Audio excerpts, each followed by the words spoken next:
โมเมสระนังวรังเอเตนะสัจจวัชเชนะโหตุเตชยมังคลังนัตถิเมสระนังอัญญังสังโฆเมสระนังวรังเอเตนะสัจจวัชเชนะโหตุเตชยมังคลังภวตุสัพพะมังคลังรักขันตุสัพพเทวตาสัพพพุทธานุภาเวนะสัทธาโสทิภวันตุเตภวตุสัพพะมังคลังรักขันตุสัพพเทวตาสัพพธรรมานุภาเวนะสัทธาโสทิภวันตุเตภวตุสัพพะมังคลังรักขันตุสัพพเทวตาสัพพสังฆานุภาเวนะสัทธาโสทิภวันตุเต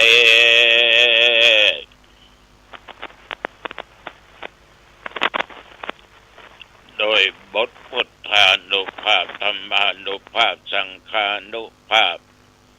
บทสาธยายมนต์วิปัสสิโพชังคะปริญญันทุนสักกตัวบทศักดิ์สิทธิ์โดยจิตอันตั้งมั่นข้าพเจ้าขอตั้งจิตอธิษฐานญาติโยมเท่าแก่หนุ่มกำจันยิงและตนตัวข้าพเจ้าแม้นว่าข้าพเจ้าทั้งหลายได้ตรงโลกาเปียธินักก็ตามร้ายก็ตามทั้งนอกกายในกายหมอยุกหมอยากินยาก็บ่หายขอคุณแห่งพระพุทธพระธรรมพระสงฆ์บทสวดมนต์อันศักดิ์สิทธิ์เหล่านี้จงกำจัดโรคภัยไข้เจ็บอันหนักอันร้ายอันเกิดแก่ข้าพเจ้าและญาติโยมหญิงใจทั้งหลายทั้งนอกกายในกายคืออันตรธานสัวหายและอีกจะเกิดมาไปหน้าอย่าได้มาค้ำมาขายมีสุขภาพใจกายแข็งแรงมีความสุขกายสบายใจแม้นว่าตนข้าพเจ้าและญาติโยมเดินทางไปเหนือใต้ตกออกไกลๆก็ขอเดินทางด้วยความปลอดภัยปราศจากอุปัฏฐะกังวลอันตรายไปที่ไหนทางใดก็มีโชคมีใจมีจะกลับก็มีใจมีโชคกลับมามีสติและปัญญามีความปรารถนาสิ่งใดสำเร็จผลในสิ่งนั้นจำเริญด้วยกิจการงานการค้าการขายการปลูกการฝังจำเริญด้วยกิจการงานในตำแหน่งหน้าที่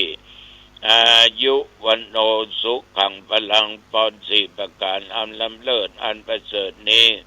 จงมาบังเกิดแก่ข้าพเจ้าและญาติโยมหญิงใจทั้งหลายจุผู้จุคนกรมอุตุได้ประกาศบอกเตือนสติว่าระยะนี้ฟ้าฝนนั้นจางไปหายไปในภาคเราแต่อากาศวันนี้เย็นมากหนาวนักหนาผ้าป้าน ก็เตื้อเฮาล้างหน้าล้างตานะน้ำเปล่าเย็นหรอวันนี้เย็นขึ้นมาจัดหนักหลังจากล้างหน้าล้างตาอย่างเรียบร้อยก็มานั่งบนเตียงเนี่ยมานำญาติโยมไหว้พระสวดมนต์เจริญจิตภาวนาแต่ถ้าท่านทั้งหลายจะได้ประมาทเน้อรักษากายใจให้เข้มแข็งเด้ออบอุ่นเน้อนับตั้งแต่ทวารมาจนถึงปัจจุบันเนี่ย24 ชั่วโมงโอ้จกเอาดีแต่คือเจ้าน้องตองตัวนี้80 ปีเข้ามาเกือบ4 เดือนละเกือบ4 เดือนละแต่4 เดือนมันก็120 วันแล้วเนาะ120 วันประเดี๋ยวนี้ก็ได้119 วันแต่วันพุธนี่80 ก็จะเต็มอีก4 เดือนเว้ยเหมือนกันนะแกเว้ยนักแกก็24 ชั่วโมงแล้วเนาะ ญาติโยมแต่ว่ากินก็ง่ายแล้วกินก็ตอนแล้วก็ตึงไปไหนนั่งบันทึกเสียงธรรมะนะโมตัสสะภะคะวะโตอะระหะโตสัมมาสัมพุทธัสสะนอบน้อมถึงพระพุทธเจ้าพระองค์นั้นเป็นผู้ไกลซึ่งกิเลสตรัสรู้ชอบโดยพระองค์เอง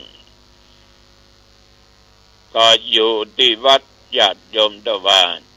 จนค่ำจนมืดอาบน้ำอาบท่าอย่างเรียบร้อยก็พักผ่อนมาตราบเท่าปัจจุบันนี้วันนี้นี่เดือน7 โมงป่ายเขาจะเอารถมาครับไปเทศบาลตำบลหางดงลุงไปอย่างละอ่อนก็นักเรียนเขาครูเขาเนาะเพิ่นเขาทำบุญตักบาตรทำเพื่อเป็นสิริมงคลนำเยาวชนยุวชนทั้งหลายรู้จักคำว่าใส่บาตรรู้จักคำว่าทำบุญสุนทานรู้จักคำว่าสร้างคุณงามความดีวันนี้ละอ่อนเป็นปันนะอย่าใส่บาตรนะทุลุงอย่าเตียวหอดบ่หอดบ่ว่านอนแต่หันละอ่อนใส่บาตรแล้วก็ดีอกดีใจนะ7 โมงป่ายสักหน่อยเนี่ยเขาจะรถมารับแล้วก็นิมนต์ตัวเจ้า5 ตนมีวัดกำแพงงาม1 ตนแม่คัก1 ตนสายมุน1 ตนแล้วก็จ้างคำน้อย1 ตนอีหรอกนะ5 ตนเพื่อเป็นมกละเป็นมงคลสาธุด้วยกันเนอเพิ่นใส่บาตรบุญเนอญาติโยมท่านผู้ฟังทั้งหลายเฮามานึกดูชีวิตของคนเฮาเนี่ยแต่สังขารธรรมของเฮาเนี่ยเป็นคนเป็นของที่บันมั่นบัดเที่ยงหูความเงี่ยงไปมาโอชะลาแก่เฒ่าแล้วก็เข้าสู่ทางมรณะถึงวันนี้ส่วนมากเขาจะหลงตัวเก่าเนาะแต่ว่ากูบ่เฒ่ากูบ่แก่กูบ่เจ็บกูบ่เป็นกูตายหลงตัวเก่าฉะนั้นเพิ่นก็เตือนไว้มีสติความระลึกได้เสมอว่าเวลาประเดี๋ยวเนี้ยสรีระร่างกายของคนเราเนี่ยมันเป็นจะได้พ่องมันเหี่ยวแห้งก็มันหดหู่ก็ผมงอกก็เขี้ยวหล่อนก็ปวดไปตามเนื้อตามตัวก็พิจารณาดูดีๆแล้วมันเป็นจะได้มันเป็นฉะนั้นแล้วเขาหันเขาตายกันไปแล้วเขาจะตายก่อนนะฉะนั้นต้องมีสติสติกำหนดพิจารณาอยู่ตลอดว่ากายนี้ก็สักเป็นเพียงแต่ว่ากายมันใจตัวมันใจตนใจตัวเฮาใจตัวเขาบันห้องว่ากายานุปัสสนาไอ้ตอนที่มันใจตัวตนเนี่ยญาติโยมมันเป็นอนัตตาไม่ใช่ตัวตนเมื่อมันไม่ใช่ตัวตนมันก็เป็นอัตตาเป็นตัวเฮาเมื่อมันเป็นตัวเฮาเอาก็บังคับมันก็ถึงได้ขนาดรถยนต์เดียวขี่ก็ถึงมันรถไถรถผมรถข้าเจ้าเนี่ยนั่นก็บังคับได้ก็ถ้ากำพวงมาลัยไม่ซ้ายขวาถอยหลังเดินหน้าเหยียบเบรกเร่งใดก็ว่ากันไปพอบังคับได้แต่มันก็รู้อยู่นะเผลอไปเผลอมาขาดสติเอาไปหลงมันเริ่มเป็นอย่างเอาขับอย่างขับอย่าง สบายมากไม่เป็นไรตุ้มรถก็เหลวคนก็เหลวในที่สุดคนขับกำว่าเจ็บนักก็ตายขนาดเอาว่าบังคับมันได้นะ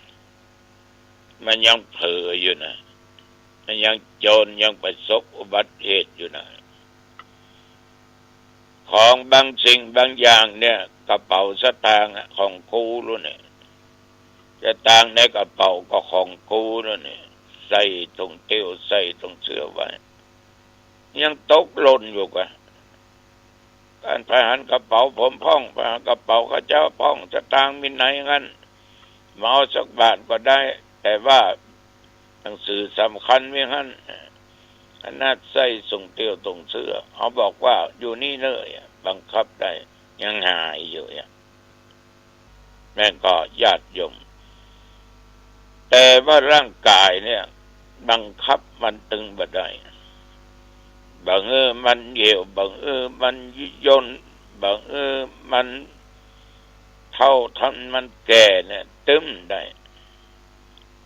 อย่างธรรมาภาพเนี่ยผมที่บนหัวเนี่ยนะขาว90%บอกสีดอกเรานี่ก็มีพ่องดำเต็มมี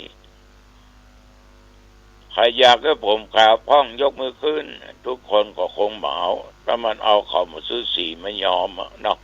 น้ำมันมันยอมมันบังคับมาได้ขนาดยอมจะให้มันดำอยู่ตลอดเป็นไปไม่ได้เดือน2 เดือน3 4 5 เดือนเดียวเปลี่ยนออมละจะไปขาวเนอะก็มันถึงขาว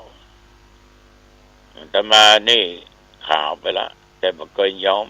ปล่อยไปเป็นตามธรรมชาติมึงขาวก็ขาวเตอะมึงงอกก็งอกเตอะ